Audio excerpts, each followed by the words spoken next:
Hello, my name's Dr Pippa Wheble. I'm a GP and I'm also a specialist in performing arts medicine, which is medicine for musicians, dancers, actors, singers and circus performers. I always wanted to be a doctor, but I have also always been an accomplished musician. I play the violin, viola, and I sing. And music's been a very important part of my life in terms of maintaining my own health and well-being, alongside my very stressful career as a doctor.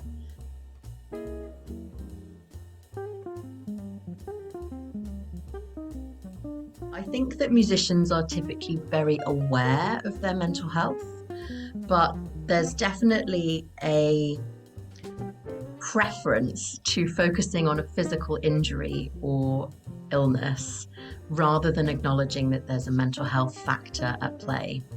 And it's very common that when people present to us at BAPAM with a physical injury or symptom, that there is actually a psychological or mental health aspect to that issue.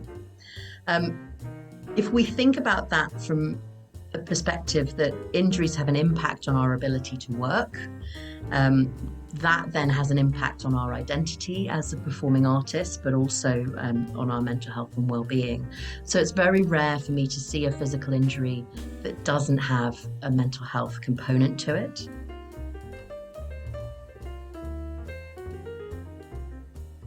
So musicians are a really interesting group of people, and they typically have some characteristics that are very similar. They tend to train from a really young age, and that isolates them from their peers and from other opportunities. They spend a lot of time training and practicing alone in a practice room, and working, sort of developing within a very small community. So there's a lot of personal isolation.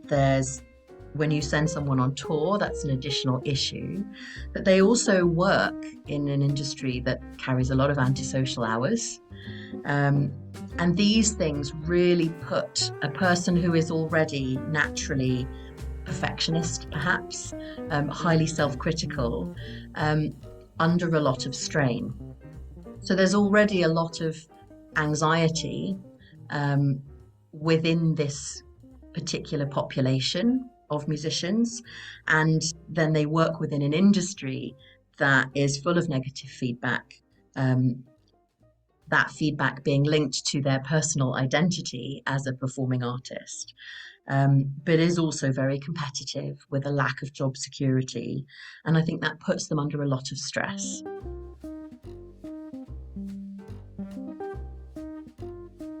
I have found that breathing is really strongly linked with the experience of performance anxiety. And we know that when someone is anxious in the pre-performance setting, they're usually breathing very fast and shallow.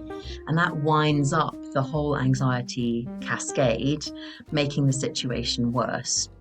So my work has really focused on how we can slow down the breath and be aware in the moment of what's happening.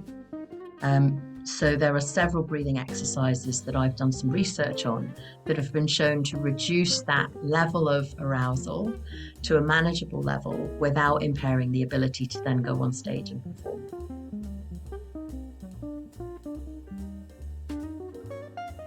So in this webinar, I'm really excited to explore mental health and resilience in the context of musical performers and teachers. So we're going to discuss the incidence of mental health problems in performing artists and the risk factors for that incidence. I'm going to go on to talk about the mechanisms of anxiety and the importance of achieving optimal arousal and optimal resilience in order for us to ride that wave of anxiety that comes alongside a performance career. There's going to be lots of experiential episodes within this session, so I've got 3 or 4 breathing practices that we'll use during the session, which you'll be able to take away for yourself but also share with others. And we're going to discuss resilience and many ways of improving that.